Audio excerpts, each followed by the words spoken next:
হাঁটা মানেই স্বাধীনতা, কিন্তু অনেক সময় হিল পেইন বা গোড়ালি ব্যথা প্রবীণের সেই স্বাধীনতা কেড়ে নেয়। চলুন দেখি তথ্য কি বলছে।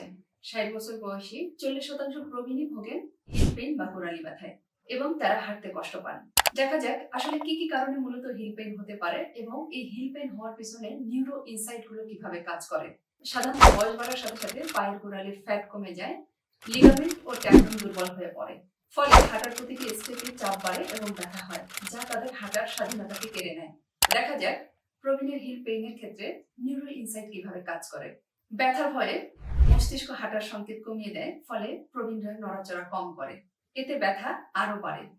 আবার অতিরিক্ত ওজনের ফলেও গোড়ালির উপরে চাপ বেড়ে যায়, ফলে হাঁটার সক্ষমতা কমে যেতে পারে।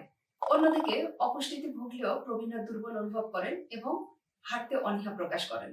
যে পাঁচটি সহজ এবং ঘরোয়াভাবে প্রবীণের হিল পেইন কমাতে সহায়তা করতে পারে: প্রতিদিন হালকা স্ট্রেচিং করা এবং হাঁটা, আরামদায়ক সাপোর্টিভ জুতা পরা, হিল প্যাড বা সিলিকন কুশন ব্যবহার করা, প্রতিদিন প্রোটিন ও ক্যালসিয়াম সমৃদ্ধ খাবার গ্রহণ করা, ব্যথা হলে হালকা ম্যাসেজ অথবা গরম পানিতে পা ভিজানো। এবং একই সাথে মনে রাখতে হবে পরিকল্পিত খাবার ও নিয়ন্ত্রিত ওজনের বিষয়টি খেয়াল রাখা।